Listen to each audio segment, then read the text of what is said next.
Hey everybody, this is Jay from SOR, and today we are going to take our Team Associated Apex2 Sport A550 and install their rally conversion kit to this thing to give us more ground clearance and wheel travel and make this thing a little beast on the trails.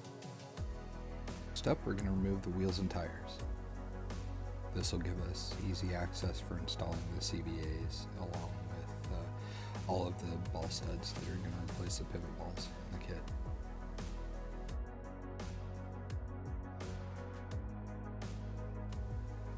Next up, we're going to flip it over and remove the 5 screws that hold the rear bulkhead on. And then once we get that bulkhead taken off, we're going to do the exact same thing to the front, but also we're going to remove the 2 screws for the posts for the arms for the steering rack.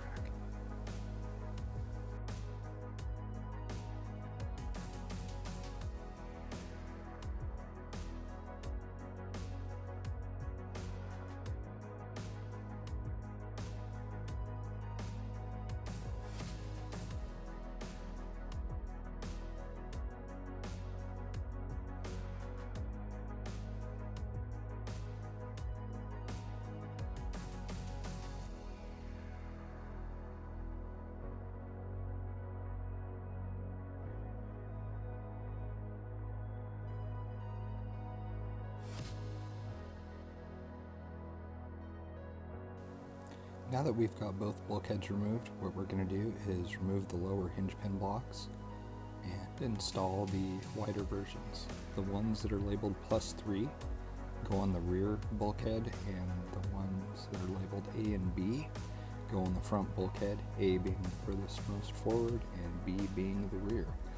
Once we do that, we're going to remove the shocks, and then we're going to remove the shock tower and install the new taller carbon tower along with the backing piece of plastic so that your shocks have something to thread into. And then once we're done with that, we're going to start replacing all of the pivot balls with ball studs, which is what allows you to have more up and down travel without binding.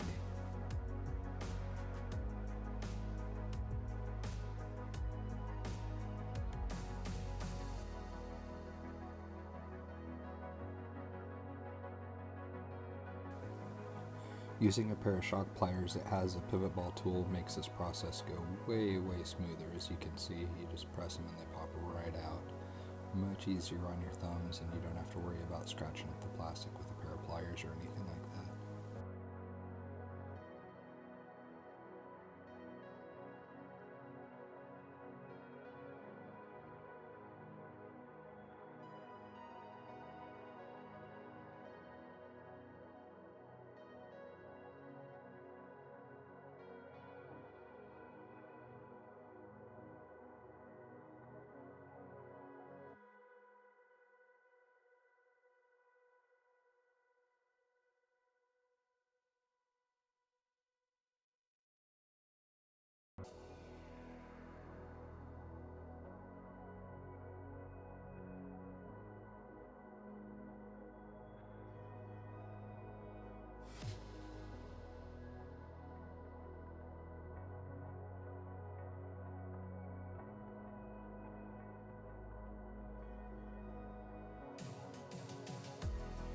Now that we've got the rear bulkhead wrapped up, we're going to go and do the exact same thing to the front, starting with taking off the shocks.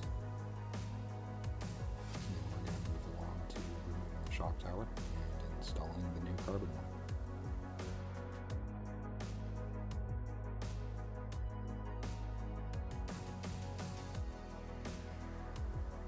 Now that we're done with that, we're going to go to replacing the hinge pin blocks. And again, these are the blocks for the front that are labeled A and B. A is the forward one, B is the one that goes towards the rear.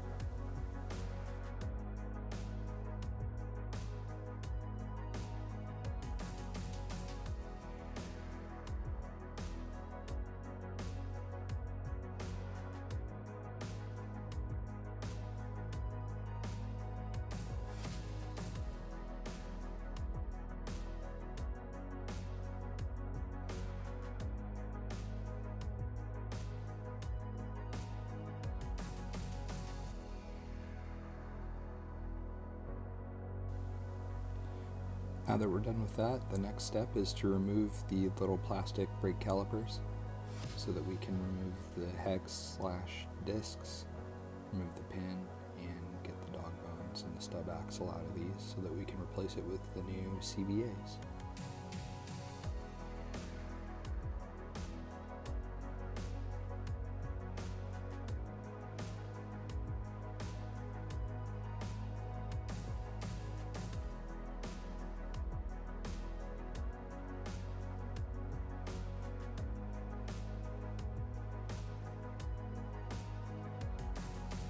Now that we're finished with that step, we're going to go through and replace all the pivot balls with the ball studs again.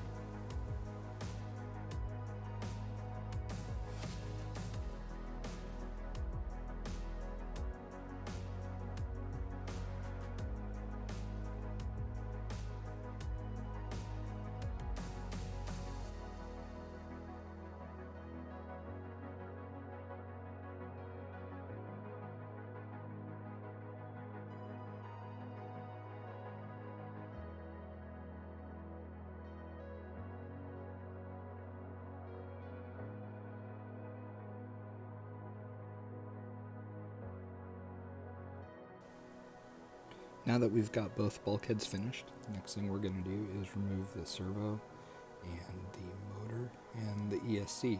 So we're going to start with taking off the cover for the motor plate and the center diff. Remove the receiver, fish the wires out, and then now take the servo out of it.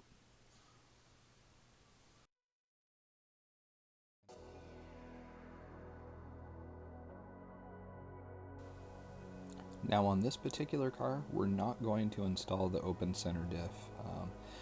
This car I use on a lot of hiking trails and crawler trails, and I prefer to have this one with a locked center just because the terrain's a little bit steeper and looser.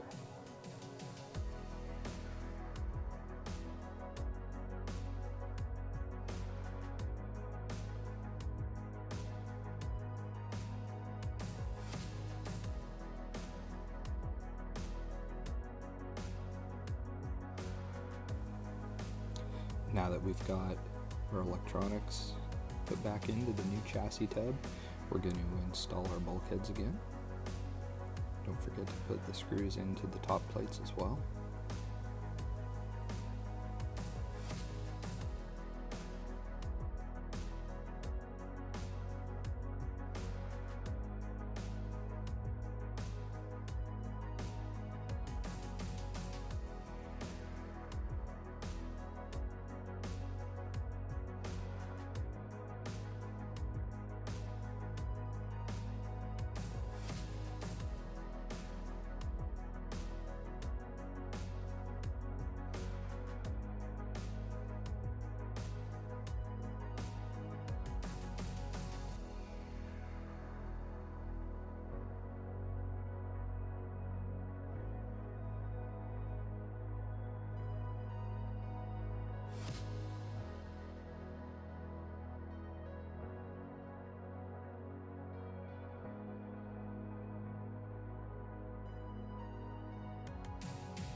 Now lastly, we're going to install the battery tray. If you have the Datsun 240 or the A550 like what I have, There was a running change with the associated Apex2 Sport platform. The original 2 did not have a removable battery tray. It was molded into the tub chassis, so if you do the rally conversion, you will need to order a battery tray and receiver box parts tree. You can also use the longer stick pack version tray for the ST550. I prefer to go with a shorty pack in this car, just because of weight distribution and also the fact that it's got a receiver box so that I can keep the receiver out of the rain, since I live in Washington and we get some pretty adverse weather up here.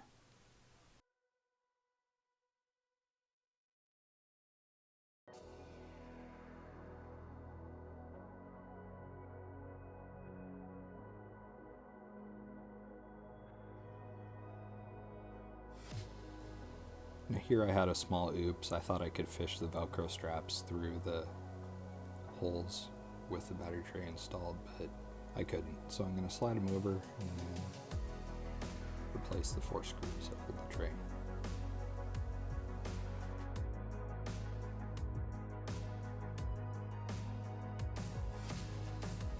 So we're going to save the messiest part for last, and that's going to be the shocks. So first thing we're going to do, which isn't shown here, is take this seal cartridge apart where the 2 O-rings and the spacer are, and we're going to pack all that with green slime, which is a green O-ring grease that Team Associated's factory team brand sells.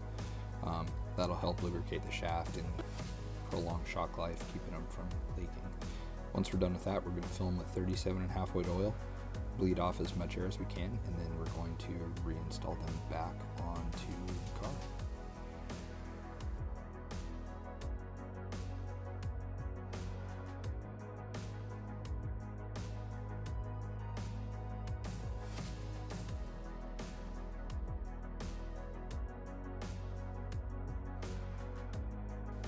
Now we're on to the simple stuff. We're just going to reinstall our wheels and tires, get them put back on.